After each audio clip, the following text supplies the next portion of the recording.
Hello students, आज हम लोग जो है डाइजेस्टिव सिस्टम हिंदी में बोले पाचन तंत्र के पार्ट 2 को हम लोग पढ़ने वाले हैं। पार्ट 1 को हम लोगों ने पढ़ लिया है। इस वीडियो को हम लोगों ने पढ़ लिया है। जो आप यहाँ पर थंबनेल देख रहे हैं, इस वीडियो को हम लोगों ने पढ़ लिया है। उसका लिंक आपको डिस्क्रिप्शन में मिल जाएगा।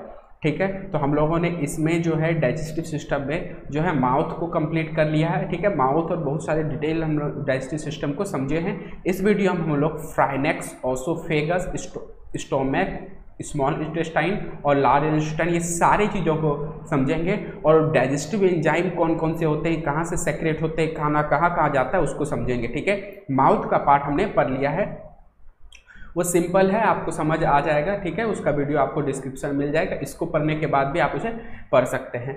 ठीक है, तो चलिए उस वीडियो में क्या क्या पढ़े हैं केवल एक बार देख लेते हैं। ठीक है, सबसे पहले हम लोगों ने डाइजेस्टिव सिस्टम के पार्ट 1 में डाइजेस्टिव सिस्टम के बारे में पढ़ा है। ठीक है, फिर हम लोगों ने पढ़ा है डाइजेस्टिव सिस्टम के प्रोसेस को पढ़ा है। ठीक है, कहाँ कहाँ खाना जाते हैं। ठीक है, इजेशन, सलिवेशन, प्रपोल्सन, डाइजेशन। ठीक है, आगे हम लोगों ने और प्रोसेस है। अब यहाँ पर हम डाइजेस्टिव सिस्टम के इंपॉर्टेंट ऑब्जेक्टिव टाइप के क्वेश्चन को पढ़ा है, जो उस वीडियो में आपको डाइजेस्टिव सिस्टम मुख्यतः दो चीज़ें भाग लेते हैं, एक एलिमेंट्री कैनाल और एसेसरीज ऑर्गन, जिसको डाइजेस्टिव ग्लैंड भी कहते हैं, वो वहाँ पर हमने बता दिया है। एलिमेंट्री कैनाल को फिर डिटेल में समझाया है। और एलिमेंट्री कैनाल में क्या क्या आते हैं, माउथ आते हैं, pharynx, oesophagus, stomach, small intestine और लार्ज इंटेस्टाइन, जिसमें इस वीडियो में हमने पिछले वीडियो में हम लोग माउथ तक कवर किया है। माउथ में जो है इसके बाद एसेसरीज ऑर्गन में क्या क्या आते हैं, तो टीथ, टंग, सैलिवरी ग्लैंड, पेनक्रियाज, लीवर और गॉल ब्लैडर, जो हमने वहाँ पर समझाया है। आज के वीडियो में इन सारी चीज़ों को कंप्लीट करेंगे। ये सब जितने हैं, टीथ और टंग और सैलिवरी ग्लैंड पिछले वीडियो में कंप्लीट किया है। पेनक्रियाज, लीवर, गॉल ब्लैडर इस वीडियो में कंप्लीट होगा। ठीक है, इसी में टीथ, टंग के बारे में क्या स्वाद जो तोड़ता है, छोटे छोटे टीथ और टंग स्वाद। सैलिवरी ग्लैंड के बारे में उस वीडियो में हमने डिस्कस किया है। सैलिवरी ग्लैंड के बारे में यहाँ पर देख लीजिए। उसके बाद सैलिवरी ग्लैंड यहाँ भी है और सैलिवरी ग्लैंड यहाँ भी है। इतने दूर तक हम लोगों ने उस वीडियो में डिस्कस किया है। आज हम लोग क्या करेंगे, तो देखिए हमारा माउथ का पार्ट हो गया। माउथ के बाद आता है फ्राइनेक्स और ओसोफेगस। देख लीजिए आप, एलिमेंट्री कैनाल देख लीजिए। एलिमेंट्री कैनाल क्या है, तो बस खाना जहाँ जहाँ से क्रॉस होता है वो क्या कहलाता है, एलिमेंट्री कैनाल कहलाता है। हमारा माउथ से पहले स्टार्ट होता है, फिर फ्राइनेक्स पे आता है। माउथ मतलब मुंह, फ्राइनेक्स मतलब ये गला। ठीक है, तो माउथ केवल मुंह में गया बस।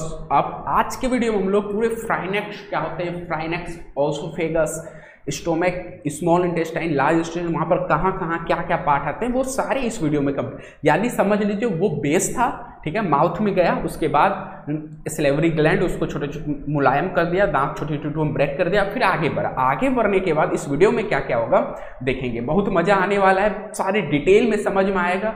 जितने गुत्थी होते हैं उसको इस वीडियो में हम लोग जो है सॉल्व करने वाले हैं। ठीक है, तो चलिए हम लोग फ्राइनेक्स से स्टार्ट करते हैं। फ्राइनेक्स से स्टार्ट करते हैं। ठीक है, तो देखिए हमारा ये वीडियो यहाँ पर फ्राइनेक्स आज का टॉपिक है। देखिए अभी तक थोड़ा सा बता दिए कि पिछले वीडियो में हम लोगों ने क्या क्या पढ़ लिया था। ठीक है, फ्राइनेक्स और ओसोफेगस दोनों को एक साथ लेके चलेंगे। ठीक है, अच्छा इस आज की वीडियो पढ़ने से पहले आप लोगों को एक चीज़ बता दें कि देखिए हमारे YouTube चैनल पे आप देख सकते हैं, हमारा YouTube चैनल एक AM क्लासेस है। वहाँ पर जो है आपको अभी 4 प्लेलिस्ट दिखेंगे। ये चारों प्लेलिस्ट आपको यहाँ पर दिखेंगे। ठीक है, ये चारों प्लेलिस्ट क्या हैं, तो कंप्लीट केमिस्ट्री के playlist, complete physics, complete math और कंप्लीट बायो के प्लेलिस्ट वहाँ पर बताएंगे। मैथ के अभी अर्थमेटिक सेक्शन के वहाँ प्लेलिस्ट मिलेंगे।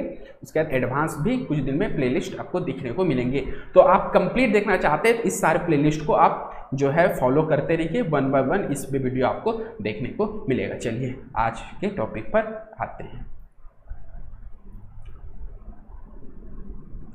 आज का टॉपिक हुआ, सबसे पहले हम लोग समझते हैं फ्राइनेक्स क्या होता है। हिंदी में बोलते हैं ग्राशिका, और साथ में साथ ओसोफेगस, जिसको फ्राइनेक्स हिंदी में क्या बोलते हैं, ग्राशिका, और ओसोफेगस इसको दूसरा नाम फूड पाइप कहते हैं, जिसको आहार नाल कहा जाता है। ठीक है, समझते हैं। देखिए हमारा जो माउथ है, पहले फ्राइनेक्स समझिए, फ्राइनेक्स ओसोफेगस इसी में है। देख लीजिए ये जो देख रहे हैं आप, यहाँ से पूरा फिगर देख रहे हैं, इसी में आपको फ्राइनेक्स और ओसोफेगस दोनों मिलेगा। देखिए सबसे पहले नेजल कैविटी है, सॉफ्ट प्लेट है और हार्ड प्लेट है। नेजल में तो नाक के पास कैविटी होता है, नेजल कैविटी सॉफ्ट प्लेट, यहाँ पर यह हार्ड प्लेट, यह हार्ड वाला लेयर है और सॉफ्टवेयर लेयर है, ठीक है। अब देखिए आगे बात करते हैं। देखिए हम लोग जिसे खाना खाते हैं, देखिए जैसे हम लोग चबाए उसके बाद खाना जो निकलता है आगे की ओर जो बढ़ता है, और क्या दूसरा क्या, जब हम लोग सांस लेते हैं तो सांस भी क्या होता है नाक के थ्रू फिर आगे होता है। तो देखिए हमारा मुंह, माउथ और नोज दोनों आगे चलकर जो है एक नली में ही जुड़ जाता है। जैसे देखिए हमारा माउथ से मान लीजिए यहाँ से खाना निकला और फिर आगे बढ़ा, और नाक से निकला और आगे जाके एक ही नली से जुड़ जाता है, ठीक है। वही देखिए यहाँ नाक है हमारा, यहाँ देख सकते हैं जैसे नाक से आगे खाना बढ़ रहा है, उसके बाद क्या है इस नली में आया। कलर थोड़ा रेड कर लेते हैं, रेड से थोड़ा अच्छा समझ आएगा। देखिए ये नाक है, यहाँ से हम लोग सांस लेते हैं और देखिए आगे यहाँ नली, और माउथ से जैसे खाना खाते हैं तो माउथ क्या करता है, हमारा ये माउथ का है, जीभ है, टंग है, तीत है, सब चीज़ें, उसके बाद खाना खाता है यहीं पर आता है। देखिए ये जो पोर्शन है यहाँ से, देखिए यहाँ से लेकर पोर्शन यहाँ तक और यहाँ से यहाँ तक, ये जो आप पूरा पोर्शन, इसमें माउथ का भी इस पोर्शन को ले ले, ये पूरा पोर्शन क्या कहलाता है, जो है हमारा फ्राइनेक्स कहलाता है, ग्राशिका कहलाता है। फ्राइनेक्स क्या काम करता है, तो फ्राइनेक्स क्या करता है, हमारे नाक से जो ऑक्सीजन लेते हैं उसको, हमारे नाक से ऑक्सीजन ले रहे हैं उसके फ्राइनेक्स में जाते हैं। फ्राइनेक्स का काम क्या है कि नाक से जो ऑक्सीजन ले रहे हैं उसको लेकर के, माउथ से जो भोजन ले रहे हैं उसको लेकर के, दोनों को अलग अलग डायरेक्शन में दे देना, अलग अलग, यानी क्या, हम लोग नाक से जैसे ऑक्सीजन ले रहे हैं तो फ्राइनेक्स में तो जाते हैं। फ्राइनेक्स एक नली की तरह समझ सकता है, और फ्राइनेक्स के 3 लेयर हैं, ठीक है, नोजल, नैसोफ्राइनेक्स, ओरोफ्राइनेक्स और हाइपोफ्राइनेक्स, ठीक है। तो ये 3 लेयर है। ये जो ये लेयर देख रहे हैं, देखिए कलर से आपको पता चल जा रहा है कि ये कलर इसका है, ये कलर इसका है, ये तीनों फ्राइनेक्स के ही पार्ट हैं, ठीक है। ये तीनों से मिलकर फ्राइनेक्स बना है। तो फ्राइनेक्स क्या करता है, हम लोग नाक से जैसे ऑक्सीजन को लिए और क्या करता है वो फ्राइनेक्स में जाता है, और फ्राइनेक्स आगे किसको दे देता है, तो क्योंकि ऑक्सीजन है, हवा है, तो हवा किस में जाएगा, विंड पाइप में जाएगा। और विंड पाइप को, तो ये साधारण नाम हुआ, इस तरह विंड पाइप को क्या कहते हैं, ट्रैकिया कहते हैं। ट्रैकिया जो होते हैं, देखिए यहाँ पर देखिए ये देखिए एक ये लेयर है और एक यहाँ से जो आगे गया है, ठीक है। तो एक जो है ये भी लेयर, ये जो एक ट्रैकिया देख रहे हैं आप, ठीक है, ये ट्रैकिया जो है वो कहाँ जाता है, आगे लंग्स में जाता है, फेफड़ा में, क्योंकि ट्रैकिया में क्या आता है, तो हवा जाता है, कार्बन ऑक्सीजन जाता है, ठीक है, ऑक्सीजन छोड़िए हवा जाता है, क्योंकि ऑक्सीजन कार्बन डाइऑक्साइड सब तो हम लोग पहले लेते हैं फिर छोड़ देते हैं ऑक्सीजन को, कार्बन डाइऑक्साइड को, अलग बात। तो क्या होता है कि हवा जाता है ट्रैकिया, और ट्रैकिया से कहाँ जाता है, हमारे लंग्स में, फेफड़े में, क्योंकि हम लोग सांस जैसे लगते हैं, देखिए आपका फेफड़ा फूलेगा तो हम लोग ऑक्सीजन फेफड़े में जाता है। तो आज हम लोग खाने के बारे में पढ़ेंगे तो विंड पाइप के बारे में ज़्यादा नहीं पढ़ेंगे, लेकिन हमने बता दिया कि ये ट्रैकिया क्या है, तो एक विंड पाइप है जो नाक से लिए सांस, उसके बाद फ्राइनेक्स में गया, आप फ्राइनेक्स से कहाँ जाता है, तो विंड पाइप में जाता है, और जैसे हम लोग खाना खाए फिर वो फ्राइनेक्स में गया, और फ्राइनेक्स से कहाँ आता है, देखिए यहाँ तक फ्राइनेक्स का लेयर है और यहाँ पर आता है। इसके बाद देखिए यहाँ से जो ये आगे स्ट्रक्चर है यहाँ पर है, इसलिए दोनों को हम यहाँ देख, यहाँ से स्टार्ट जो हो रहा है, यहाँ देखिए यहीं से स्टार्ट हो रहा है, और ये जो स्ट्रक्चर है ये क्या कहलाता है, ओसोफेगस कहलाता है। जो आज का फ्राइनेक्स हमने समझ लिया कि फ्राइनेक्स क्या है, तो एक बीच वाला पार्ट है जो नाक और मुंह से दोनों हवा और खाना जो जाता है उसको अलग अलग बांट देता है, अलग अलग नली में वो खुल जाता है फ्राइनेक्स। एक तो खुल जाता है ट्रैकिया जिसको विंड पाइप कहते हैं, दूसरा खुल जाता है ओसोफेगस जिसको फूड पाइप कहते हैं, ठीक है। देखिए आपको कंफ्यूजन होगा कि देखिए यहाँ ओसोफेगस का स्पेलिंग अलग है, यहाँ पर ओसोफेगस का स्पेलिंग अलग है, दोनों अलग अलग इंग्लिश लैंग्वेज है, ठीक है। हमने तो ओसोफेगस का ये स्पेलिंग लिखा है, जहाँ से ये हमने पिक्चर को लिया है वहाँ पर ओसोफेगस, दोनों एक यूएसए लैंग्वेज है, एक ब्रिटिश लैंग्वेज है, एक अमेरिकी इंग्लिश है, एक ब्रिटिश इंग्लिश है, तो दोनों में कोई दिक्कत नहीं है, ठीक है। तो देखिए यहाँ पर जो है ओसोफेगस क्या हुआ, तो फूड पाइप। तो हमारा आज का टॉपिक है फ्राइनेक्स, समझ गए, फ्राइनेक्स यानी मुंह और नाक जैसे हवा ऑक्सीजन जा रहा है, और अब हमको कहाँ ट्रैकिया के बारे में नहीं समझना, ट्रैकिया आगे लंग्स में खुलता है तो वो तो नहीं देखना, ठीक है, क्योंकि वो तो हम लोग क्या कहते हैं रेस्पिरेटरी सिस्टम में समझेंगे, यहाँ पर हम लोग डाइजेस्टिव सिस्टम समझ रहे हैं। तो हमारा फूड कहाँ जाता है, फूड पाइप, जिसको फूड पाइप को एक और ओसोफेगस कहा जाता है। ऑब्जेक्टिव साइड में पूछा जा सकता है फूड पाइप क्या है, ओसोफेगस, ट्रैकिया, या 2 और ऑप्शन मिलेगा तो ओसोफेगस, ठीक है। अब आगे बात करते हैं कि जैसे ही हमारा जो खाना हम लोग खाते हैं और खाना खा रहे हैं या फिर सांस ले रहे हैं, तो क्या दोनों जो है जब एक ही चीज़ में जाता है फिर आगे की ओर दो नली में बढ़ता है, तो क्या ऐसा तो हो सकता है जैसे हम लोग खाना खाए और ओसोफेगस में जाना है वो ट्रैकिया में चला जाएगा, या फिर हम लोग सांस ले रहे हैं तो ट्रैकिया में जाना चाहिए ओसोफेगस में चला जाएगा। तो इसको रोकने का, इसको मैनेजमेंट का कौन काम करता है? तो इसको मैनेजमेंट करने का काम करता है क्या? एपिग्लोटिस। क्या करते हैं? एपिग्लोटिस। वो कहाँ पर है आप देखिए, इसको तीर यहाँ पर है यानी इस लेयर में है, तो ये जो है फ्राइनेक्स में ही आते हैं। ठीक है, फ्राइनेक्स के एक पार्ट बोल सकते हैं, ऐसे फ्राइनेक्स के ये 3 पार्ट हैं, उसमें से एक क्या आते हैं तो एपिग्लोटिस वहीं पर होते हैं। एपिग्लोटिस क्या करते हैं? तो एपिग्लोटिस का काम क्या है कि देखिए हमेशा इस तरह, तो हमारा जैसे ये एक पाइप निकला और यही 2 भाग में बटा, तो जैसे हमेशा 24 घंटा बोलेंगे हमेशा जो है हमारा ओसोफेगस बंद रहता है यानी फूड पाइप बंद रहता है, और ट्रैकिया खुला रहता है यानी विंड पाइप। रीजन, क्योंकि हम लोग 24 घंटा सांस लेते हैं, क्या 24 घंटा खाना तो नहीं खाते? नहीं। तो जैसे हम लोग 24 घंटा ट्रैकिया खुला रहता है, ट्रैकिया जो ये वाला जहाँ से ऑक्सीजन जाता है 24 घंटा खुला रहता है, लेकिन जैसे फूड पाइप यानी ओसोफेगस खुला नहीं रहता है। ठीक है, तो ओसोफेगस खुला नहीं रहता है, तो जैसे हम लोग खाना खाते हैं तो एपिग्लोटिस का क्या काम होता है? एपिग्लोटिस तुरंत समझ लेता है हाँ ये खाना है, तो ये एपिग्लोटिस का तुरंत वहां पर काम क्या होता है कि उस समय ट्रैकिया के नली को बंद कर दे, यानी यहीं पर इसी जगह पर जो है क्या होता है, तो इसी जगह पर ट्रैकिया पाया जाता है। उसका काम क्या है? जैसे ही हम लोग खाना खाएंगे तो वो विंड पाइप को बंद कर देगा। अब बताइए, जब इधर बंद हो गया तो खाना अब यहीं से आएगा, कहाँ चला जाएगा? ओसोफेगस में।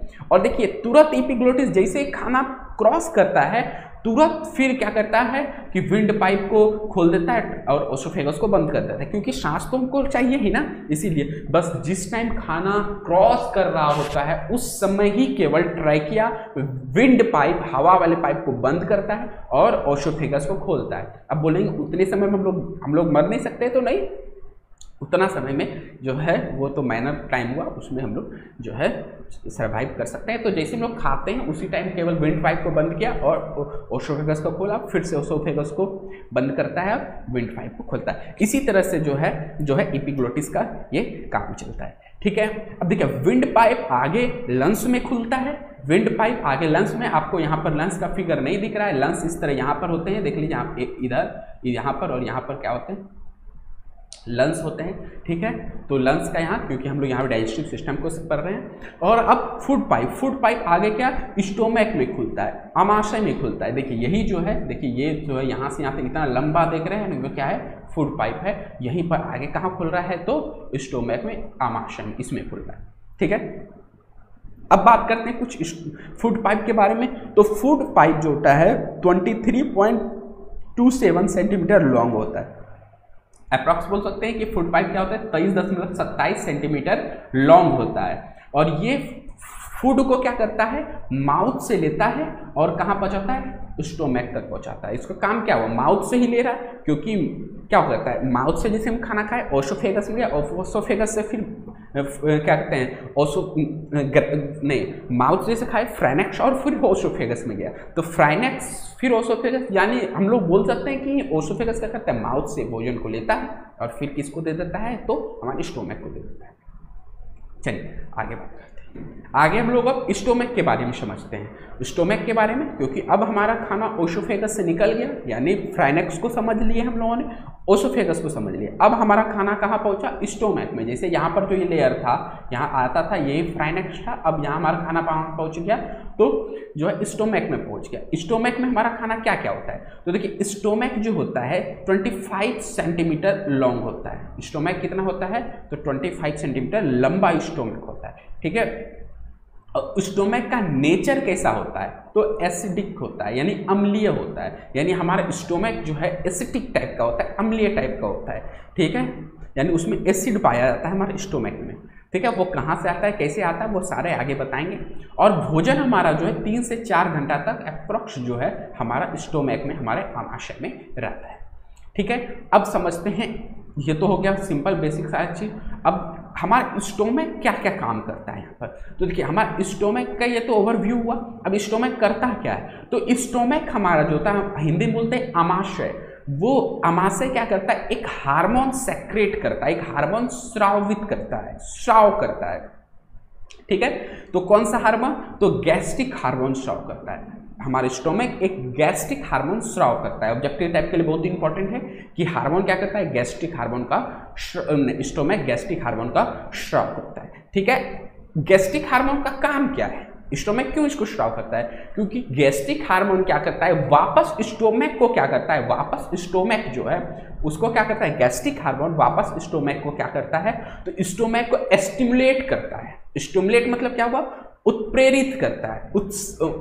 क्यों उत्प्रेरित करता है कि हाँ तुम जो हो, स्टोमक को कहता है कि ताकि स्टोमक क्या करे, एक गैस्ट्रिक जूस का स्राव करे। गैस्ट्रिक हार्मोन क्या करता है, स्टोमक को करता है कि वो गैस्ट्रिक जूस का स्राव करे, यानी कि स्टोमक द्वारा दो एक हार्मोन, गैस्ट्रिक हार्मोन और एक गैस्ट्रिक जूस का स्राव होता है। पहले गैस्ट्रिक हार्मोन का स्राव होता है ताकि फिर से स्टोमक को बोला जाए, स्टिमुलेट किया जाए कि वो गैस्ट्रिक जूस का स्राव करे, जठर रस का स्राव करे। और यही गैस्ट्रिक जूस का पीएच वैल्यू क्या होता है, 1.5। तो देखिए 1.5 तो बहुत स्ट्रॉन्ग एसिड हुआ। तो जब हमारे स्टोमक के अंदर गैस्ट्रिक जूस का स्राव होगा, जठर रस का, तो वो तो क्या होगा, एक एसिडिक मीडियम बन जाएगा, ठीक है। और वही गैस्ट्रिक जूस में ये चारों चीजें होते हैं, क्या क्या, पेप्सिन, रेनिन, HCl और वाटर। ये चारों चीजें किसमें होती है, तो गैस्ट्रिक जूस में, जठर रस में पाया जाता है, ठीक है। पेप्सिन क्या काम करता है, तो पेप्सिन क्या काम करता है, तो प्रोटीन का पाचन करता है। पेप्सिन क्या करता है, प्रोटीन का पाचन करता है। हमने बताया भी था प्रोटीन सबसे पहले कहाँ डाइजेस्टिव होता है, स्टार्टिंग होता है, वो पार्ट 1 के वीडियो में बताया है। तो प्रोटीन जो है सबसे स्टार्टिंग स्टोमक से प्रोटीन का डाइजेशन स्टार्ट होता है। तो स्टोमक में गैस्ट्रिक जूस होता है, गैस्ट्रिक जूस में क्या होता है, पेप्सिन होता है। पेप्सिन क्या करता है, तो प्रोटीन का पाचन करता है। और प्रोटीन को किस में तोड़ देता है, तो प्रोटीन को पेप्टाइड में तोड़ देता है। कौन तोड़ता है, तो पेप्सिन प्रोटीन को पेप्टाइड में तोड़ देता है। प्रोटीन किससे मिलता है, तो दाल जो हम लोग खाते हैं उसमें प्रोटीन पाया जाता है, ठीक है। अब रेनिन, रेनिन क्या काम करता है, रेनिन भी प्रोटीन का पाचन करता है, लेकिन एक खास तरह प्रोटीन, क्या, जो कैसीन नामक प्रोटीन का पाचन करता है। रेनिन क्या करता है, कैसीन नामक प्रोटीन का पाचन करता है। तो कैसीन नामक प्रोटीन हम लोग क्या खाते हैं, जो उससे किससे मिलता है, तो दूध जब हम पीते हैं तो दूध में प्रोटीन, कैसीन प्रोटीन पाया जाता है, ठीक है। तो रेनिन क्या करता है, उस दूध में जो कैसीन प्रोटीन है उसको पाचन करता है, ठीक है। यानी पेप्सिन और रेनिन दोनों प्रोटीन का ही पाचन करता है। पेप्सिन और सारे का, लेकिन रेनिन कैसीन प्रोटीन का पाचन करता है, ठीक है। और क्या होता है, जब ओल्ड एज हो जाते हैं, यानी बूढ़े व्यक्ति में हम बोला जाए, जो एजेड हो गए हैं, उसमें यही रेनिन जो है नामक जो एंजाइम है, इसका सेक्रेशन कम होता है। यानी गैस्ट्रिक जूस में जो है रेनिन कम सेक्रेट होता है। तो इसके वजह से क्या होता है कि बूढ़े आदमी को दूध पाचन में, क्योंकि दूध में कैसीन प्रोटीन होता है, उसके पाचन में प्रॉब्लम होता है, ठीक है। आगे इसमें तीसरा होता है HCl। HCl ही बहुत सबसे, ये से तो ये दोनों भी इंपॉर्टेंट है, लेकिन HCl और ज्यादा इंपॉर्टेंट होता है। क्यों, क्योंकि HCl ही है जो स्टोमक को क्या करता है, एसिडिक मीडियम बना देता है। क्योंकि जैसे HCl तो स्ट्रॉन्ग एसिड है, बहुत ही ज्यादा, लगभग इसका पीएच वैल्यू क्या होता है, लगभग 0 के बराबर होता है। तो 0 है, तो 0 इसका पीएच वैल्यू बहुत ही ज्यादा है, ठीक है। तो क्या होता है कि ये क्या करता है कि ये पूरे स्टोमक जो है, पूरा स्टोमक है जो, इसको क्या करता है, इसको क्या करता है कि इसको एसिडिक बना देता है। और एसिडिक क्या काम करता है, तो यानी जब तक पेप्सिन और रेनिन तभी ही काम कर पाता है जब वो पूरा मीडियम एसिडिक हो। इसीलिए पेप्सिन और रेनिन के कार्य के लिए जो है ये क्या करता है, एसिडिक मीडियम, एसिडिक माध्यम तैयार करता है, अम्लीय माध्यम तैयार करता है। और तीसरा इसमें वाटर पाया जाता है। जो वाटर जो होता है, इन सारी चीजों को मिला करके 3 से 5% ये सब चीजें होते हैं गैस्ट्रिक जूस में। और गैस्ट्रिक जूस में वाटर कितने परसेंट होते हैं, तो 95 से कितने परसेंट होते हैं, 95 से 97% तक जो है क्या होते हैं, वाटर पाए जाते हैं इसमें, ठीक है। बाकी सब ये सब चीजें होते हैं, ठीक है। आगे बात करें, आगे स्टोमक अमाशय के ही बारे में और कुछ बात कर लेते हैं। तो स्टोमक क्या होते हैं, स्टोमक का देखिए, ये देखिए स्टोमक इस तरह होता है, लेकिन इसको समझाने के लिए आप लोगों को हमने इस तरह गोल बना दिया। चलिए मान लीजिए स्टोमक का ये बाहरी वाल है, ठीक है, अमाशयी परत बोलते हैं इसको। और अमाशयी परत के अंदर एक लेयर पाया जाता है। क्यों पाया जाता है, क्योंकि आमाशय क्या होता है, आमाशय में गैस्ट्रिक जूस का सेक्रेशन होता है, ठीक है, और गैस्ट्रिक जूस में HCl होता है। HCl क्या करता है, स्टोमक को एसिडिक मीडियम बनाता है, अम्लीय माध्यम बना देता है, और अम्लीय माध्यम जैसे बनाएगा तो क्या होगा कि एसिड क्या करेगा, स्टोमक के वाल जो है, कौन सा स्टोमक वाल, उसको खराब करने लगेगा, ठीक है। कोई भी एसिडिक होगा तो एसिड क्या करेगा, तो उसको रिएक्ट करने लगेगा और उसको खराब करने, उसके बचने के लिए स्टोमक के अंदर जो है इस तरह बना दिए, इस तरह, यानी स्टोमक के अंदर एक क्या होता है, एक लेयर होता है। कौन सा लेयर होता है, तो म्यूकस लेयर होता है, हिंदी में भी उसको म्यूकस परत बोलते हैं। म्यूकस लेयर क्या करता है, तो म्यूकस लेयर क्या करता है, HCl जो जैसे स्टोमक से सेक्रेट होता है, तो HCl को क्या करता है, स्टोमक के वाल जो है वहां तक, वहां पर वाल छूट गया है तो स्टोमक के वाल तक जाने से रोकता है, ठीक है। कौन, म्यूकस लेयर, यानी ये वाल से पहले देख लीजिए ये एक है, इसको क्या करता है, इसमें जाने से ये रोकता है, समझ आ गया। आगे बात करते हैं क्या, तो एसिडिटी। देखिए हम लोग बोलते हैं कि हमें एसिडिटी हो गया है, ठीक है, तो एसिडिटी यही जो है क्या, स्टोमक में ही जब क्या होता है कि HCl बहुत ज़्यादा सेक्रेट होने लगता है, हमारा आमाशय में जो है HCl जब ज़्यादा सेक्रेट होने लगता है तो हमको कहते हैं एसिडिटी हो गया, मतलब कि खट्टा ढकार आता है, तो यानी हमारे पेट में बोलते हैं कि एसिड का मात्रा बढ़ गया। पेट में कहाँ, तो स्टोमक में, यानी आमाशय में जो है एसिड का मात्रा बढ़ जाने की वजह से हम लोग को खट्टा ढकार आता है, ठीक है, तो कहते हैं खाना पचा नहीं है ठीक से, तो वही बात हो जाता है एसिडिटी, ठीक है। तो हम लोग क्या करते हैं, जब हमारा एसिडिटी होता है तो क्या करते हैं, तो एसिडिटी होने की वजह से हम लोग इनो पी लेते हैं। क्या पीते हैं, इनो पी लेते हैं। इनो क्या काम करता है, तो इनो क्या काम करता है, तो इनो जो है, इनो एक बेस होता है। इनो एक क्या है, देखिए ये यही इनो का फॉर्मूला है, MgOH, मैग्नीशियम हाइड्रोक्साइड इसको बोला जाता है, इनो का यही फॉर्मूला है। और मिल्क और मैग्नीशिया भी इनो मतलब मैग्नीशियम हाइड्रोक्साइड को कहा जाता है, यही इनो में रहता है, ये बेस है। जब हम लोग इनो खाते हैं तो जब इनो हमारे स्टोमक जैसे खाए फ्रेनेक्स होते हुए कहाँ जाएगा, स्टोमक में, और स्टोमक क्या है, ज़्यादा HCl सेक्रेट कर दिया है, ठीक है, तो ज़्यादा HCl सेक्रेट, स्टोमक पूरा एसिडिक हो गया है, और जैसे एसिडिक हो जाता है तो क्या करता है कि वहाँ पर जैसे हम लोग बेस देंगे तो एसिड और बेस आपस में रिएक्ट करके वो न्यूट्रल हो जाएगा, एक साल्ट फॉर्म कर देगा MgCl2 और वाटर फॉर्म कर देगा, तो हमारा एसिडिक जो है बेस की वजह से क्या हो गया, वो न्यूट्रल हो गया। अब जो है हम एसिडिटी खत्म हो जाए, इसलिए इनो करता है काम शुरू करे, केवल 2 से 3 सेकेंड या 5 सेकेंड में बोलता है, तो वही क्या करता है, हमारा इनो जाएगा स्टोमक में, एसिड से मिलेगा और रिएक्ट करेगा और उसको साल्ट बना देगा, जो न्यूट्रल हो गया, तो यानी एसिडिक खत्म हो जाता है। चलिए अब आगे बात करेंगे स्मॉल इंटेस्टाइन। स्टोमक के बारे में समझ गए, ये जो स्टोमक था इसके बारे में हम लोगों ने समझ गया, ये जो स्टोमक का लेयर है, ये स्टोमक जो है इसके बारे में समझ गया। अब स्टोमक के बाद खाना कहाँ पहुँचता है, तो स्मॉल इंटेस्टाइन, हिंदी में बोलते हैं छोटी आंत में पहुँचता है। खाना कहाँ पहुँचता है हमारा, तो स्मॉल इंटेस्टाइन छोटी आंत में पहुँचता है। स्मॉल इंटेस्टाइन के बारे में थोड़ा सा समझते हैं। स्मॉल इंटेस्टाइन 22 फीट का होता है, लगभग 6 से 7 मीटर लंबा होता है। ये हमारा बोला जा सकता है तो एलिमेंट्री केनाल जो है, आहार नाल जो पूरे मुंह से स्टार्ट होते हैं और एनस तक जाते हैं, या बोल सकते हैं रेक्टम तक जाते हैं, रेक्टम का ही अगला पार्ट हो गया एनस, तो रेक्टम तक जाते हैं। तो ये पूरे एलिमेंट्री कैनाल जो है, जो पाचन यही सब के थ्रू होते हैं, तो उसमें सबसे ज़्यादा लंबा स्मॉल इंटेस्टाइन होते हैं, 22 फीट यानी 6 से 7 मीटर लंबे होते हैं।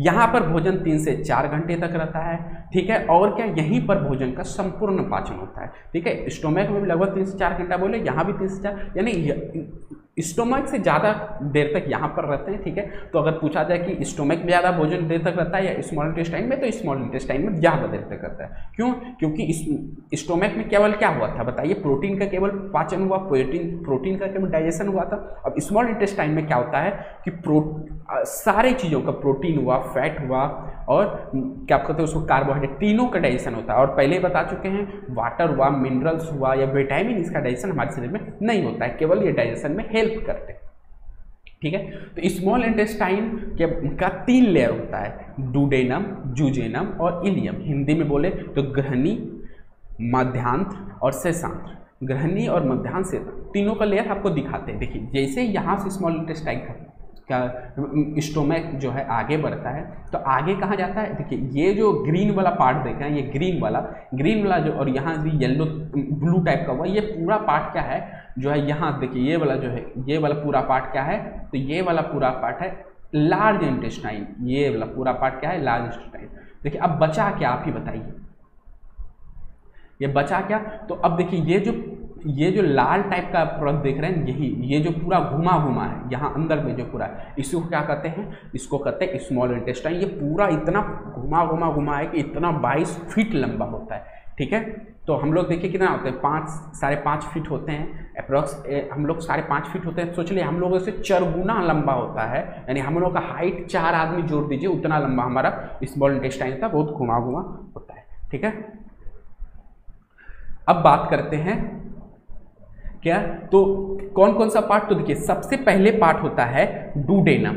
डुडेनम आप देख लीजिए यहाँ डुडेनम कहाँ है, तो सबसे जैसे स्टार्टिंग में ही देखिए स्टोमैक से ही जुड़ा हुआ, देखिए यहाँ पर है डुडेनम, यहाँ से स्टार्ट हो जाता है डुडेनम, ठीक है। और उसको ग्रहणी कहते हैं स्टार्टिंग में जो होता है, और उसके बाद होता है जूजेनम। जूजेनम क्या होता है, तो मध्यांतर बोलते हैं, मतलब बीच वाला पार्ट, स्मॉल इंटेस्टाइन का बीच में जो होता है मध्यांत, मध्य में जो होता है बीच में, ये क्या हो गया, ये वाला जो लेयर हो गया, ये वाला पूरा क्या हो गया आपका जूजेनम हो गया। और इलियम क्या हो गया, तो शेषांत। अब अंतिम में जो शेष बचा, लास्ट वाला जो स्मॉल इंटेस्टाइन होते हैं उसको क्या कहते हैं, शेषांत।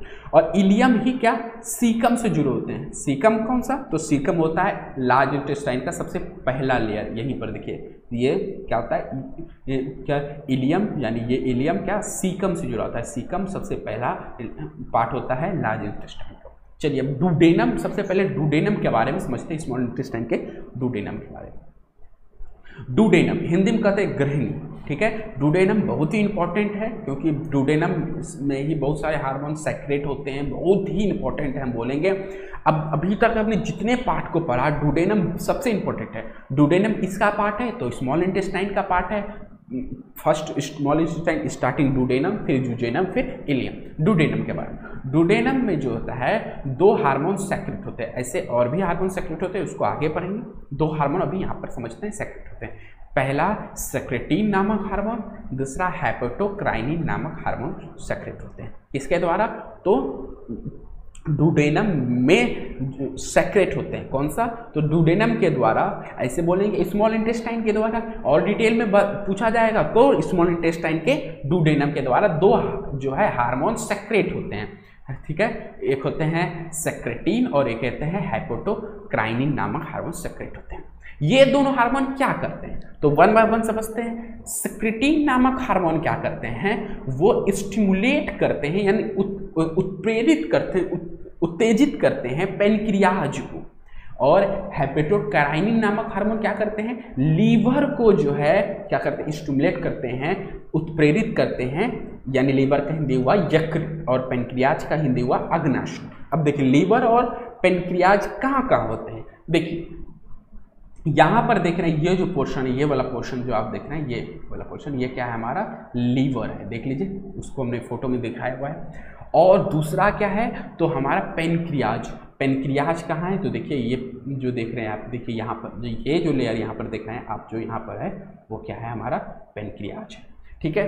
तो क्या करता है, तो वो पेनक्रियाज को और लीवर को सेक्रेट करता है। कौन कौन, तो पेनक्रियाज को सेक्रेट करता है सेक्रेटिन नामक हार्मोन, और हेपेटोक्राइनिन नामक हार्मोन किसको सेक्रेट कर स्टिमुलेट करता है, तो लीवर को। और सेक्रेटिन और हेपेटोक्राइनिन किसके द्वारा सेक्रेट होता है, तो डुडेनम, और अगर ऊपर से बोला जाए तो स्मॉल इंटेस्टाइन के द्वारा। अब स्टिमुलेट क्यों करता है, ताकि वो दूसरा एक जूस सेक्रेट करे, मतलब एक जूस, कौन सा जूस सेक्रेट करे, तो पेनक्रियाज जैसे स्टिमुलेट होता है, और स्टिमुलेट कौन कराता है, डुडेनम, एक हार्मोन सेक्रेट, और वो क्या करता है, पेनक्रियाज को सेक्रेट करने के लिए उत्प्रेरित करता है, कौन सा, तो पेनक्रिएटिक जूस। याद रखना है, बहुत ही इंपॉर्टेंट, पेनक्रियाज द्वारा कौन सा हार्मोन सेक्रेट होता है, तो पेनक्रिएटिक जूस सेक्रेट होता है, ठीक है। और लीवर द्वारा कौन क्या सेक्रेट होता है, तो बाइल जूस सेक्रेट होता है, हिंदी में बोलते हैं पीत रस, बाइल जूस पीत रस किसके द्वारा सेक्रेट होता है, तो लीवर के द्वारा। और पेनक्रियाज द्वारा कौन सा जूस सेक्रेट होता है, तो पेनक्रिएटिक जूस सेक्रेट होता है, ठीक है। चलिए अब पेनक्रिएटिक जूस के बारे में समझते हैं। तो पेनक्रिएटिक जूस अग्नाशयिक रस को एक और नाम से बोला जाता है, क्या, कंप्लीट डाइजेस्टिव जूस भी कहा जाता है। इसको और एक नाम से क्या जाना जाता है, पेनक्रिएटिक जूस को कंप्लीट डाइजेस्टिव जूस भी कहा जाता है। क्या रीजन है, पूछा जाएगा क्या रीजन है कि कंप्लीट डाइजेस्टिव जूस कहा जाता है? रीजन ये है कि कंप्लीट डाइजेशन यही करता, मतलब कंप्लीट डाइजेशन यही नहीं करता है, लेकिन ये तीनों चीजों का डाइजेशन करता है।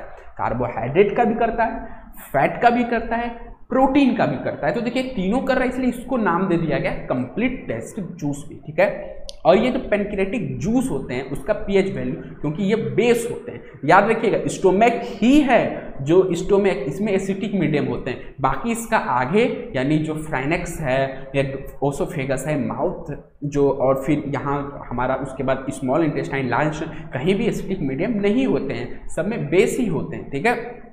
तो स्मॉल इंटेस्टाइन में से जो ड्यूडेनम क्या कहते हैं पेनक्रियाटिक जूस होते हैं उसका पीएच वैल्यू कितना होता है? 1.5 से 8.3 तक पीएच वैल्यू होते हैं। ये एक बेस है, 7 से ऊपर जैसे आते हैं वो तो बेस कहलाते हैं, ठीक है। तो क्या होते हैं? तो यहीं पर जैसे ही डुडेनम में पहुंचते हैं, खाना कहाँ पहुंचते हैं? डुडेनम में। तो सबसे पहले डुडेनम में पहुंचने के बाद यही हार्मोन जो है यानी पेनक्रियाटिक जूस जो है वो किसमें? भोजन में मिलते हैं, और भोजन को जो है डाइजेस्टिव करते हैं। यानी सबसे पहले जो है भोजन का अग्नाशय के रस में मिलता है, यानी सबसे पहले भोजन अग्नाशय के रस में मिलता है। आगे आप यहाँ पर छोड़े थे बाइल जूस यानी पीत रस। पीत रस का पीएच वैल्यू क्या होता है? 7.7 होता है, ये भी एक बेस है। और देखिए ये क्या, पेनक्रियाटिक जूस तीनों का डाइजेशन करते हैं, लेकिन बाइल जूस किस चीज़ का डाइजेशन करते हैं? तो फैट का डाइजेशन करते हैं। बाइल जूस किस चीज़ का डाइजेशन करते हैं? फैट का डाइजेशन करते हैं। अब समझने वाली बात है लीवर। अब देखिए यहाँ पर समझने वाली बात है, लीवर क्या करते हैं? लीवर करते हैं बाइल जूस का सेक्रेशन करते हैं, ठीक है। और बाइल जूस क्या करता है? फैट का डाइजेशन करते हैं। तो लीवर जैसे ही बाइल जूस का सेक्रेशन करते हैं तो लीवर स्टोर बाइल जूस नहीं करता है। क्या बात की है? लीवर जो है बाइल जूस का स्टोर नहीं करता है। जैसे ही लीवर बाइल जूस सेक्रेट करेगा वो किसको दे देता है? तो गोल ब्लैडर को दे देता है। पित्ताशय यानी पीत रस जो स्टोर होता है इसको गोल ब्लैडर पित्ताशय कहा जाता है। यानी बाइल जूस का स्टोर करता कौन है? Gall bladder. और गोल ब्लैडर क्या है? तो देख लीजिए यहीं पर आप देख सकते हैं, ये जो है देखिए यहाँ पर क्या है हमारा, यहाँ पर ये जो लेयर है वो क्या है? गोल ब्लैडर है। समझ आ गया? तो गोल ब्लैडर क्या करते हैं? यही बाइल जूस को स्टोर करते हैं, ठीक है। और यानी गोल ब्लैडर भी जरूरी है क्योंकि लीवर बाइल जूस सेक्रेट तो करते हैं लेकिन वो स्टोर नहीं करते। मान लीजिए कि बाइल जूस लीवर तो क्या सेक्रेट करते जा रहे हैं और उसको स्टोर भी तो कोई करे, ताकि फिर जो जैसे हम लोग जैसे अभी है तो हमारा लीवर अभी भी बाइल जूस को सेक्रेट करता होगा, मतलब करता है, ठीक है। लेकिन जब हम लोग खाना खाते हैं तो वो बाइल जूस हमारे लिए जरूरी है, बाइल जूस चाहिए हमको। तो जैसे हम लोग पूरा डट के खाना खा रहे हैं तो एकदम पूरा स्पीड से लीवर सेक्रेट करना शुरू नहीं करता है। लीवर सेक्रेट करते जाता है बाइल जूस को और गॉल ब्लैडर को देते जाता है तुम स्टोर करते चलो, ठीक है। और बाइल जूस क्या करता है? टाइम टू टाइम जो है डुडेनम जैसे ही डिमांड करता है कि हमें बाइल जूस चाहिए तो क्या करता है? गॉल ब्लैडर डुडेनम को बाइल जूस दे देता है, ठीक है। और क्या बाइल जूस क्या होता है? तो bile juice store gall bladder में होता है। देखिए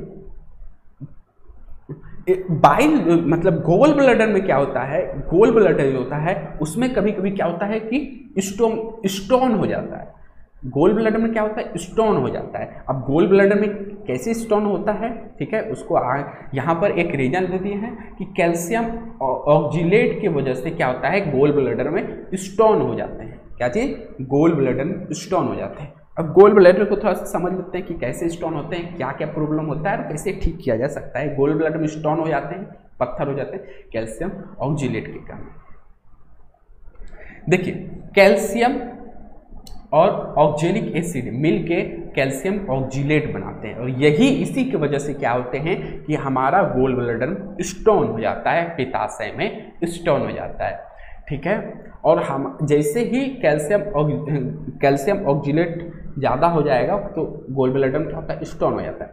और देखिए एक तो होता है कि सिंपल जो है कि दवाई खा करके स्टोन को हटा दिया जाता है, खत्म कर दिया जाता है। लेकिन जब बहुत ज़्यादा स्टोन हो जाता है तो क्या किया जाता है?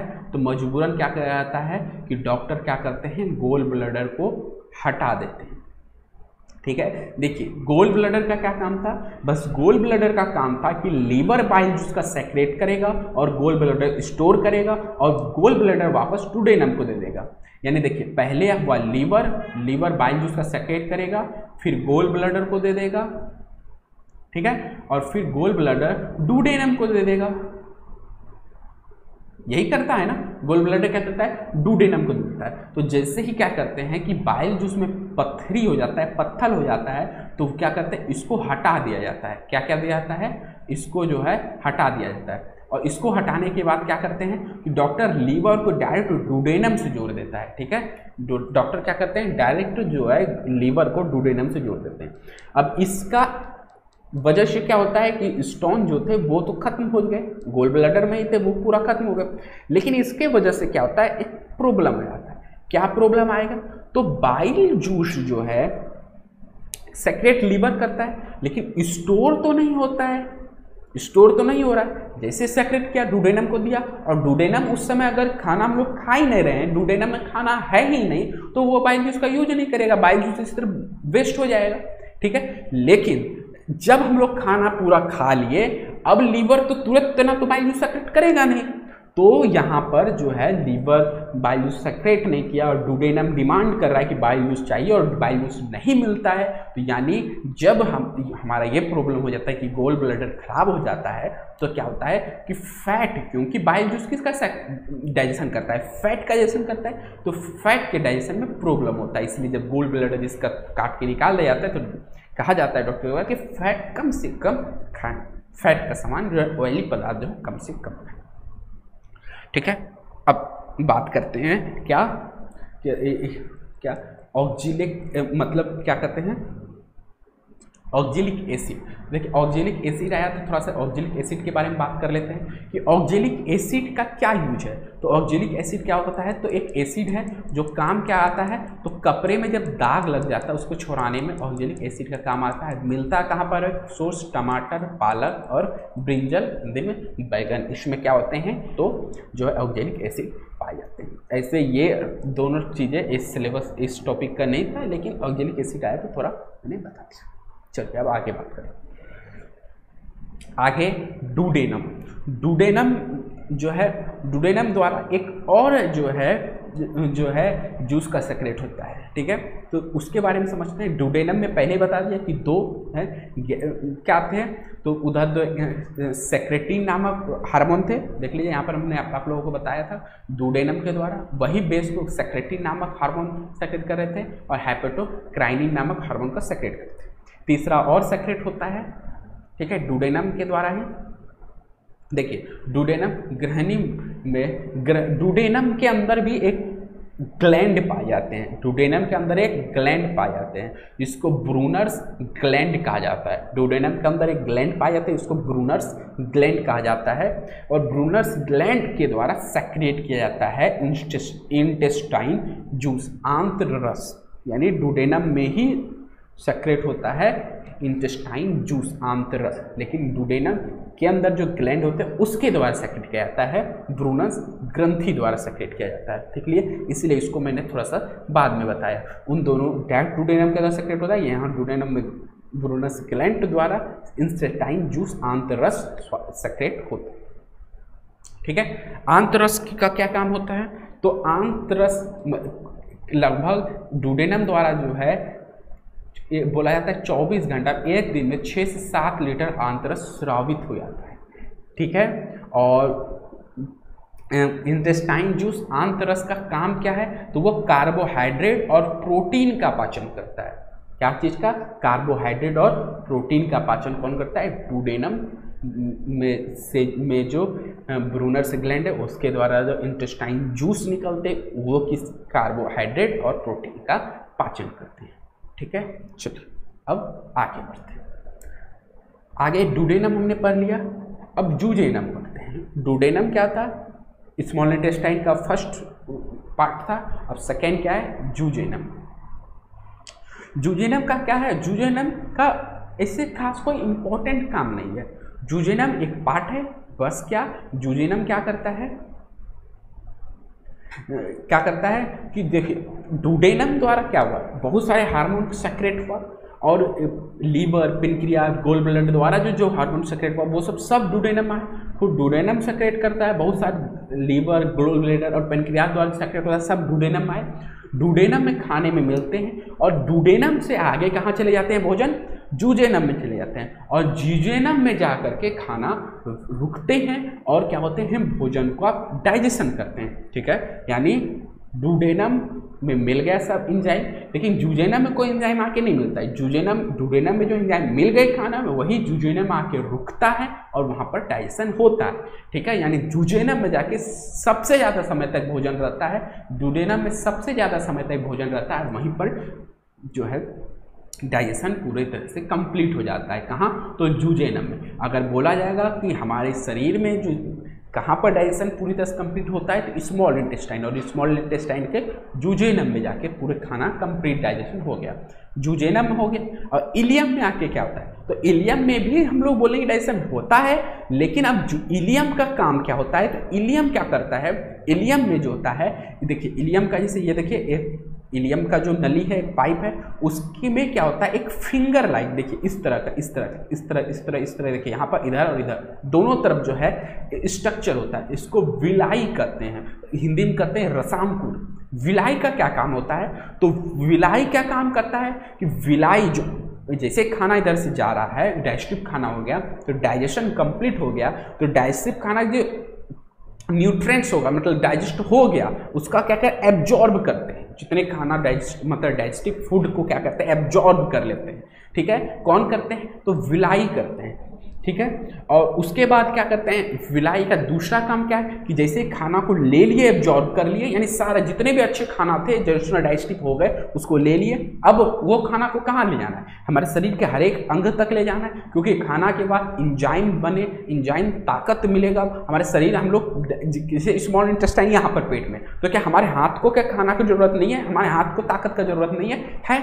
तो क्या करते हैं कि विलाई जैसे खाना को क्या कर एब्जॉर्ब कर लेते हैं, और वो किसको दे देते हैं? ब्लड को दे देते हैं। और जानते हैं ब्लड हमारा शरीर में फ्लो ऊपर से नीचे, नीचे से ऊपर हमेशा करते रहते हैं। अब ब्लड को दे देते हैं कौन? तो विलाई क्या करते हैं? न्यूट्रिएंट्स को ब्लड को दे देते हैं, और ब्लड का काम है कि अलग अलग डिफरेंट ऑर्गेन तक जाए, अलग अलग अंग तक जाए और खाना उसको दे दे। ठीक है, अब जूजेनम, यानी इलियम से जूजेनम में गया। अब जूजेनम से कहाँ आता है? तो सीकम में आता है। सीकम स्मॉल इंटेस्टाइन का पार्ट नहीं है, स्मॉल इंटेस्टाइन का सीकम पार्ट नहीं है। शेषांत्र जो है वो क्या है? लार्ज इंटेस्टाइन का पार्ट है। तो चलिए अब लार्ज इंटेस्टाइन को समझते हैं। देखिए, लार्ज इंटेस्टाइन से पहले हमने एक और चीज लिखा है, क्या? Bile juice. ठीक है, क्योंकि बाइल जूस स्मॉल इंटेस्टाइन का पार्ट है, और बाइल जूस के बारे में थोड़ा सा और समझ लीजिए। ठीक है, तो बाइल जूस क्या होता है? स्मॉल इंटेस्टाइन सीकम से स्टार्ट, इसके बाद करेंगे, पहले बाइल जूस को समझ लेते हैं। बाइल जूस क्या होते हैं? बाइल जूस में कई तरह के एंजाइम होते हैं। ठीक है, ऐसे तो डायरेक्ट हमने बाइल जूस में क्या लिखा समझा है केवल कि बाइल जूस में फैट का डाइजेशन होता है। थोड़ा सा और समझ लेते हैं बाइल जूस में कौन कौन से एंजाइम होते हैं। देखिए, बाइल जूस का कलर बोलेंगे तो ग्रीन येलो कलर का होता है, यानी ग्रीनिश येलो बोल सकते हैं, ग्रीन येलो मिला हुआ कलर होता है। ठीक है, और ये स्टिकी फ्लूइड होता है, यानी चिपचिपा द्रव होता है। क्या bile juice yellow green colour का होता है, यानी येलो ग्रीन का मिक्सअप होता है, और ये स्टिकी फ्लूइड होता है, यानी चिपचिपा द्रव होता है। ठीक है, अब बोला जाएगा ग्रीन कलर जो है बाइल जूस का किसकी वजह से होता है? तो बिलिवर्डाइन जो है की वजह से क्या होता है? बाइल जूस का कलर जो है ग्रीन होता है, और बिलरुबिन के कारण बाइल जूस का कलर येलो होता है। ठीक है, अब बोला जाएगा ये चिपचिपा स्टिकी किसकी वजह से होता है? तो कोलेस्ट्रॉल, यानी रक्त वसा के कारण, कोलेस्ट्रॉल के कारण जो है बाइल जूस का जो है चिपचिपा हो जाता है। ठीक है, अब आगे बात करते हैं। बाइल ये दोनों मिल करके क्या बनाते हैं? तो बाइल, इन दोनों को बोला जाता है बाइल पिगमेंट, पीत वर्णक। हिंदी में बोलते हैं बाइल पिगमेंट, इंग्लिश में बाइल पिगमेंट, हिंदी में पीत वर्णक। ठीक है, अब बोलेंगे बाइल जूस का निर्माण कैसे होता है? क्योंकि ये दोनों ही मिल करके, ये बिलिवर्डाइन और यानी बाइल पिगमेंट क्या में ही बिलिवर्डाइन और बिलरुबिन होते हैं, वही दोनों जो हैं बाइल जूस को बना रहे हैं, क्योंकि बाइल जूस का ग्रीन कलर, येलो कलर इन्हीं दोनों की वजह से होता है। तो बाइल पिगमेंट जो होता है, पीत वर्णक, वो कैसे निर्माण होते हैं? तो हमारे जैसे हमारा शरीर में आरबीसी, रेड ब्लड सेल जैसे नष्ट होते हैं तो वो क्या बनते हैं? बाइल पिगमेंट बनाते हैं। ठीक है, आरबीसी जैसे नष्ट होंगे तो वो क्या बनाएंगे? बाइल पिगमेंट बनाते हैं। अब देखिए, जैसे आरबीसी नष्ट होंगे तो आरबीसी के बारे में, मतलब आरबीसी को डिटेल नहीं, थोड़ा सा समझ लेते हैं। और बाइल जूस के बारे में ही, कि बाइल जूस देख रहे हैं कि आप बिलिबर्डाइन और बिलिरुबिन जो है, समझिए बाइल जूस आप समझ रहे हैं। अगर हमें पता चले कि हमारा शरीर में बिलिबर्डाइन और बिलिरुबिन बढ़ गया है, यानी बाइल जूस में बढ़ गया है, यानी बाइल जूस में बढ़ गया है, इसका मतलब क्या हुआ? आरबीसी ज़्यादा नष्ट हो रहा है। क्यों? क्योंकि बिलिबर्डाइन और बिलिरुबिन ही बाइल पिगमेंट है, और बाइल पिगमेंट आरबीसी के नष्ट होने की वजह से बनते हैं। यानी अगर ये दोनों बढ़ गए हैं हमारे शरीर में, यानी समझ लेना कि आरबीसी हमारे शरीर में ज़्यादा नष्ट हो रहा है, और आरबीसी हमारे शरीर में ज़्यादा नष्ट होगा तो वो तो हानि है। तो ये क्या होता है कि हमारा जो लीवर है अब नॉर्मल जो है, यानी असमान फंक्शन करने लगता है। हमारा लीवर का जो काम है वो ना असमान फंक्शन करने लगता है, यानी हमारे लीवर का क्या काम है? बाइल जूस का सेक्रेट करना। तो क्योंकि बाइल जूस ही में ही बिलिबर्डाइन और बिलिरुबिन होता है, वो बढ़ने की वजह से आरबीसी ज़्यादा नष्ट होने लगता है, इसलिए लीवर जो है अबनॉर्मल असमान काम करने लगता है। उसके वजह से और हम लोग पहचान क्या है? तो हमारा स्किन का कलर ग्रीनिश येलो हो जाता है। क्यों? क्योंकि बिलिबर्डाइन और बिलिरुबिन बढ़ गए, यही दोनों, एक बिलिबर्डाइन ग्रीन और बिलिरुबिन येलो कलर दिखाते हैं। तो इन दोनों को बढ़ने से हमारा शरीर का कलर ग्रीनिश येलो होने लगता है। ठीक है, ये अब इस आपको इससे पता चल जाए कि आपको जॉन्डिस पीलिया हो जाएगा। ठीक है, यानी ज़्यादा बिलिबर्डाइन बिलिरुबिन बढ़ गया तो आपको पीलिया हो सकता है। ठीक है, और अगर आपने पीलिया यानी जॉन्डिस का अगर आपने सही से इलाज नहीं किया या इलाज करने में लेट किया तो क्या हो जाएगा? हेपेटिस नामक बीमारी आपको हो जाएगा, हेपेटिस नामक बीमारी। और हेपेटिस नामक बीमारी virus A, B, C, D, ई के कारण होता है, यानी अलग अलग वायरस है, वायरस ए, वायरस बी। और इंडिया में सबसे ज़्यादा जो हेपेटिस का केस देखने को मिलता है उसमें क्या होता है? जो है वायरस बी के वजह से होता है। ठीक है, ऐसे ये तो सिंपल एक जीके टाइप का क्वेश्चन है। आगे बढ़ते हैं। स्टडी ऑफ लीवर क्या कहलाता है? तो स्टडी ऑफ लीवर से आपको समझ में आना चाहिए पहले लीवर क्या चीज, लीवर जो है को कौन सा हार्मोन सेक्रेट करता है, मतलब स्टिमुलेट करता है? तो हेपेटोक्राइनिन नामक हार्मोन स्टिमुलेट करता है। देखिए, हेपेटोक्राइनिन नामक हार्मोन कौन सेक्रेट करता है? तो स्मॉल इंटेस्टाइन के डुोडेनम किसको हेपेटोक्राइनिन नामक हार्मोन को सिक्रेट करते हैं। तो समझिए, और हेपेटोक्राइनिन क्या करते हैं? लीवर को स्टिमुलेट करते हैं। तो यानी लीवर को स्टिमुलेट करते हैं हेपेटोकाइनिन, यानी हेपेटोकाइनिन से हेपेटोलॉजी। लीवर को स्टिमुलेट करते हैं हेपेटोकाइनिन और लीवर की स्टडी को हेपेटोलॉजी। समझ आ गया? Study of liver hepatology. तो अब बोला जाएगा वर्ल्ड हेपेटाइटिस डे, WHD बोला जाता है। कब? तो 28 जुलाई को। ठीक है, वर्ल्ड हेपेटाइटिस जो है डे 28 जुलाई को मनाया जाता है। ठीक है, यदि आपका जॉन्डिस हो या हेपेटाइटिस हो तो इसमें क्या होता है? हमारा लीवर इफेक्ट होता है, ऑब्जेक्टिव हो जाता है। ऐसे हमने इसको लाइन को लिखना कोई ज़रूरी नहीं था, मैंने फिर भी लिख दिया है ताकि आपको एक क्या कहते हैं, एक प्रॉपर नोट्स आपको मिल सके। अच्छा, नोट्स के बारे में बता दें आप लोगों को, नोट्स का, इस नोट्स का आज का और उस वीडियो दोनों का PDF का लिंक आपको एक ही में PDF बना हुआ आपको डिस्क्रिप्शन में मिल जाएगा, वहाँ पर जा करके डाउनलोड से कर सकते हैं। ठीक है, तो जॉन्डिस और हेपेटाइटिस जो होते हैं वो क्या होते हैं? तो आपको जो है लीवर के इफेक्ट, मतलब कि जॉन्डिस और हेपेटाइटिस बीमारी होने की वजह से हमारा लीवर क्या होता है? इफेक्ट होता है, लीवर प्रभावित होता है। अब बात करते हैं large intestine. Large intestine caecum छोड़े थे कि सीकम एक लार्ज इंटेस्टाइन का भाग है। तो लार्ज इंटेस्टाइन 3 लेयर है। पहला देखिए सीकम, उंडुक कहा जाता है, दूसरा कॉलन, वृदांत्र कहा जाता है, तीसरा रेक्टम, मलाशय कहा जाता है। ठीक है, देखिए ये जो फर्स्ट लेयर है यहीं पर देखिए क्या है आपका सीकम, फिर यहाँ से देखिए जो आपका ये यहाँ पर है वो आपका क्या है कोलन, और ये जो लेयर आप देख ये यहाँ पर आके यहाँ तक है, देखिए ये कलर भी आपको दिख रहा होगा, ये आपका क्या है सीकम है। उसके बाद ये जो पूरा ग्रीन देख रहे हैं ये आपका क्या हो गया कोलन हो गया, ये येलो ब्लू वाला भाग को क्या हो गया रेक्टम हो गया, हिंदी में मलाशय। यही जो है डाइजेशन का लास्ट पार्ट होता है। तो सीकम क्या है, तो सीकम क्या करता है स्मॉल इंटेस्टाइन और लार्ज इंटेस्टाइन को जोड़ने का काम करता है। एक तरह से देखिए सीकम क्या है, स्मॉल इंटेस्ट लार्ज, सबसे पहले सीकम क्या है, तो सीकम जुड़ा होता है आपका क्या इलियम से, इलियम किसका भाग है तो स्मॉल इंटेस्टाइन का, सीकम लार्ज इंटेस्टाइन का, तो स्मॉल इंटेस्टाइन और लार्ज इंटेस्टाइन को जोड़ने का काम जो है सीकम करता है। ठीक है,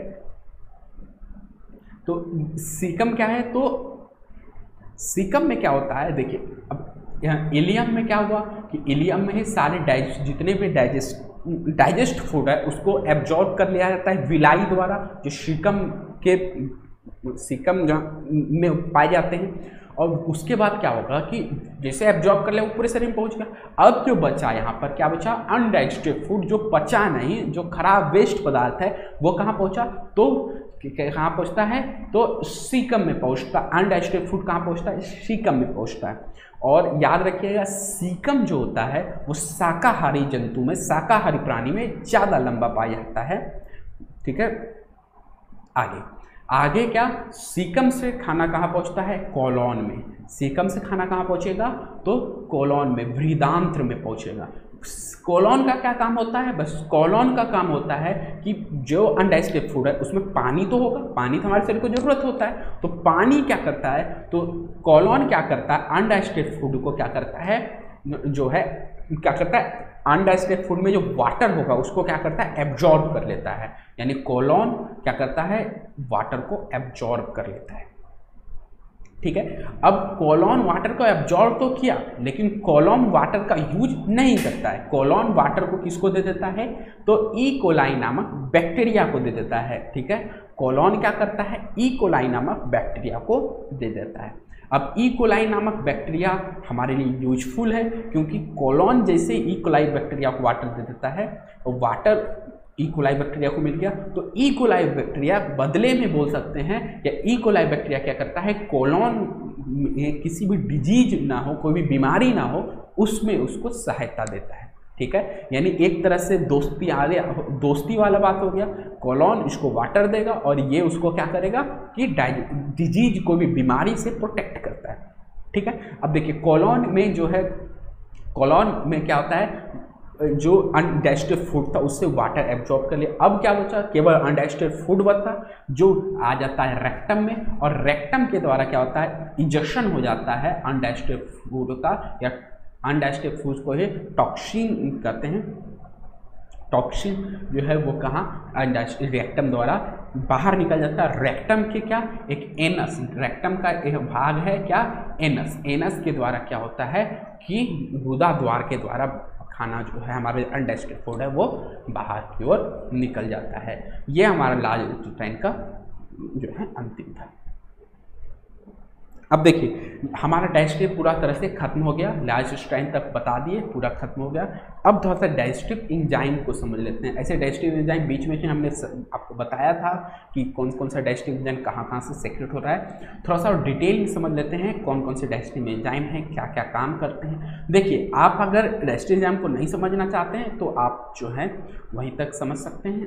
डाइजेस्टिव एंजाइम को अगर आप डिटेल में अगर कॉम्पिटिटिव एग्जाम तैयारी कर रहे हैं तो थोड़ा सा डाइजेस्टिव को समझिए, थोड़ा सा आपको दिमाग लगेगा, थोड़ा सा समझने की कोशिश कीजिए। ठीक है, डाइजेस्टिव एंजाइम देखिए मेन डाइजेस्टिव एंजाइम हमारे शरीर में पाचन किस किस चीज़ होता है, तो कार्बोहाइड्रेट, फैट और प्रोटीन का हमारे शरीर में पाचन होता है। यही होता है, कार्बोहाइड्रेट, फैट और प्रोटीन का हमारे शरीर में पाचन होता है। ठीक है, तो कार्बोहाइड्रेट का जो पाचन होता है वो किसके द्वारा होता है, तो कार्बोहाइड्रेट का पाचन जो होता है वो क्या होता है कार्बोहाइड्रेट्स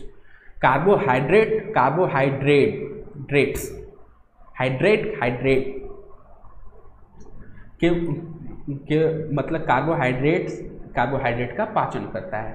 फैट का पाचन लाइपेज और बाइल जूस द्वारा किया जाता है। फैट का पाचन लाइपेज और बाइल जूस द्वारा किया जाता है।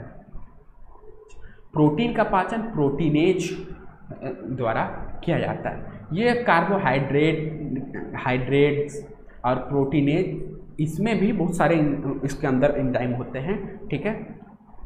अब देखिए कार्बोहाइड्रेट जो होता है, ये कार्बोहाइड्रेट इसके बारे में बात कर रहे हैं। ये कार्बोहाइड्रेट जो होता है, तो यहीं पर पहले समझ लीजिए, कार्बोहाइड्रेट जो होते हैं वो 3 तरह के होते हैं, पॉलीसेक्राइड, डाइसेक्राइड और मोनोसेक्राइड। पॉली मतलब ज़्यादा कॉम्प्लेक्स, डाई मतलब पॉलीसेक्राइड टूटते हैं डाइसेक्राइड में, और डाइसेक्राइड टूटते हैं मोनोसेक्राइड में। ये सबसे सिंपल कार्बोहाइड्रेट है, ये सबसे कॉम्प्लेक्स कार्बोहाइड्रेट होगा, ये सबसे सिंपल कार्बोहाइड्रेट।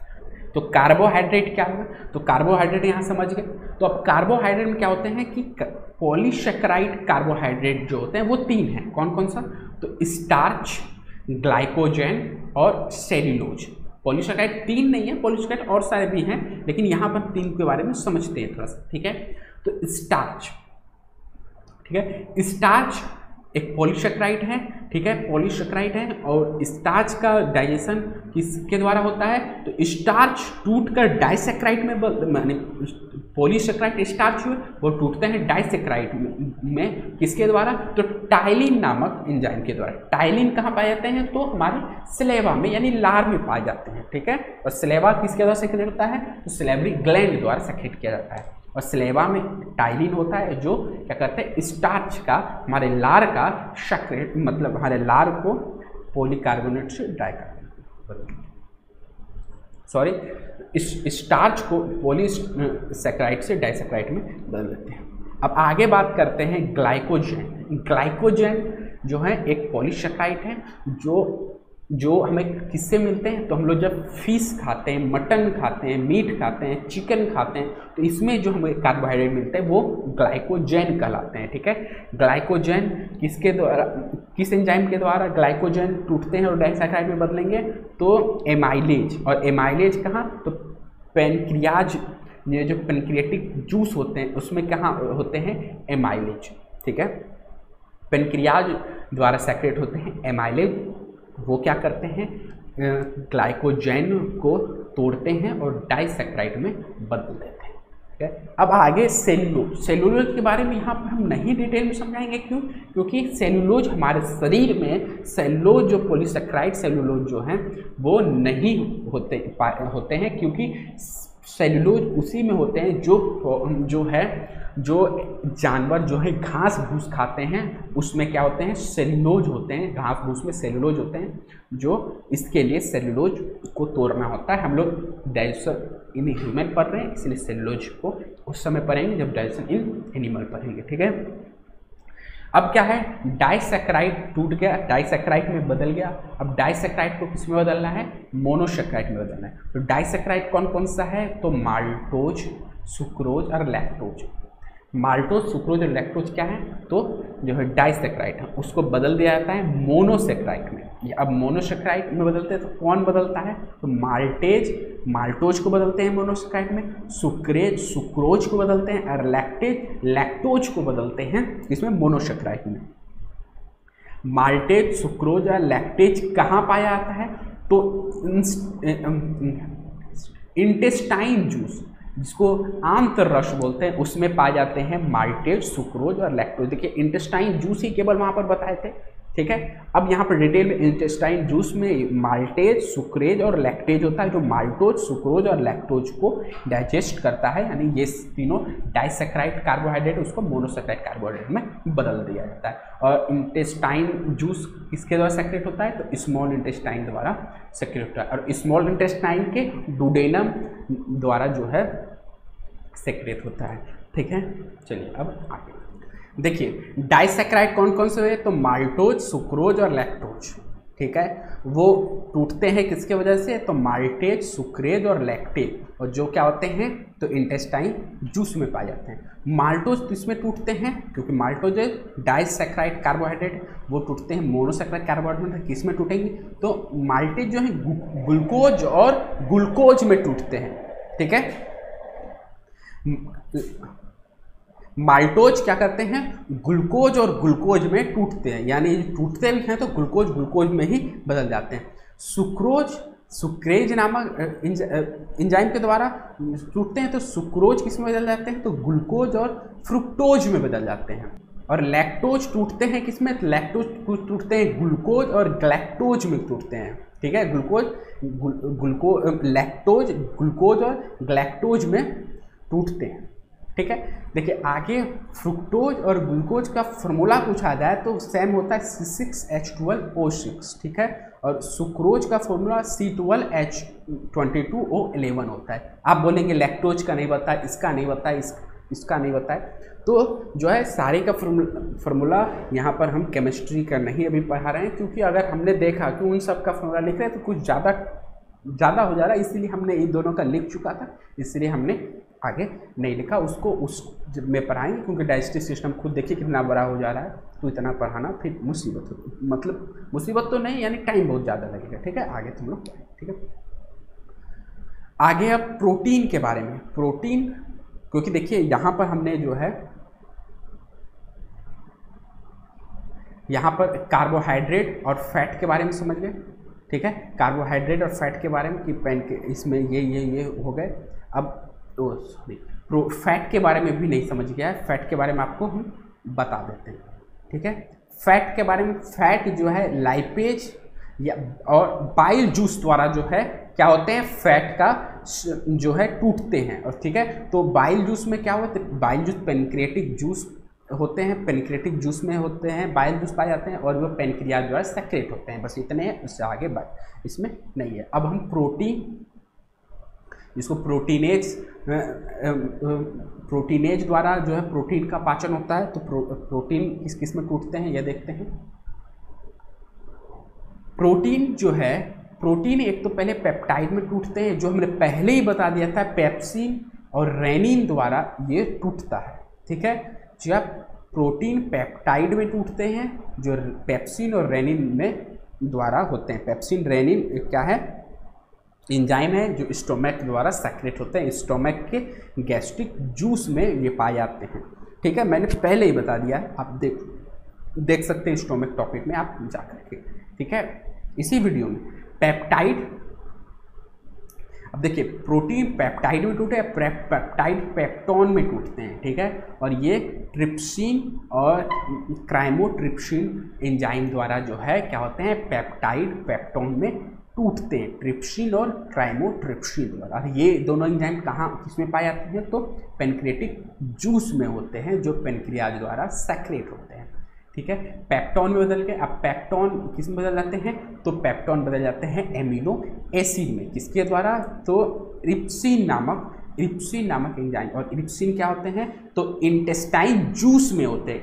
इरिप्सिन कहाँ पाए जाते हैं, तो इंटेस्टाइन जूस में, जो पेप्टोन को एमिनो एसिड में बदल देते हैं। हिंदी में आंतररस करते हैं इंटेस्टाइन जूस को, और इंटेस्टाइन जूस किसके द्वारा सेक्रेट होता है, तो स्मॉल इंटेस्टाइन द्वारा सेक्रेट होते हैं। अब एमिनो एसिड क्या है, एमिनो एसिड सबसे स्मॉलेस्ट हो गए, प्रोटीन के सबसे छोटे हो गए, सबसे छोटे यानी बहुत सारे एमिनो एसिड मिल करके प्रोटीन बनाते हैं। और एमिनो एसिड का क्या काम है, तो एमिनो एसिड क्या करते हैं, तो एमिनो एसिड में नाइट्रोजन पाया जाता है, एमिनो एसिड में नाइट्रोजन पाए जाते हैं, और नाइट्रोजन हमारे सेल डिवीजन को जो है क्या करते हैं, इंक्रीज कर देते हैं। इसीलिए सेल डिवीजन बढ़ेगा यानी हमारा शरीर बढ़ेगा, सेल बढ़ेगा तो हमारा शरीर बढ़ेगा। ठीक है, यानी प्रोटीन खाने से हमारा ग्रोथ बहुत ज़्यादा अच्छा होता है, क्योंकि प्रोटीन में एमिनो एसिड होता है, और एमिनो एसिड सेल डिवीजन को बढ़ाता है, और सेल डिवीजन बढ़ने से हमारा शरीर ग्रोथ करेगा। थैंक यू, आज का वीडियो यहीं तक रहा। मुझे उम्मीद है कि आपको ये आज का डाइजेस्टिव सिस्टम पूरे समझ में आएगा। अगर डाइजेस्टिव सिस्टम का पार्ट 1 देख लीजिए, पार्ट 1 देख चुके हैं तो ये पार्ट 2 आपने देख लिया, तो आपको मुझे उम्मीद है कि समझ आएगा। इसमें कुछ भी डाउट हो तो आप ज़रूर बताइएगा, क्योंकि मैंने इस वीडियो को बनाने में बहुत ज़्यादा मेहनत किया है। आप लोग देख सकते हैं, आपको कंटेंट मैंने लिखा, समझाया, उसके बाद फिर आपको पीडीएफ लिंक, आप इसका पीडीएफ जो है वो आपको डिस्क्रिप्शन में मिल जाएगा। पार्ट 1 पार्ट 2 दोनों को मिला करके आपको डिस्क्रिप्शन मिल जाएगा। यदि आपको अच्छा लगते हैं तो ज़रूर इस चैनल को सब्सक्राइब कीजिए। थैंक यू, धन्यवाद, वंदे मातरम।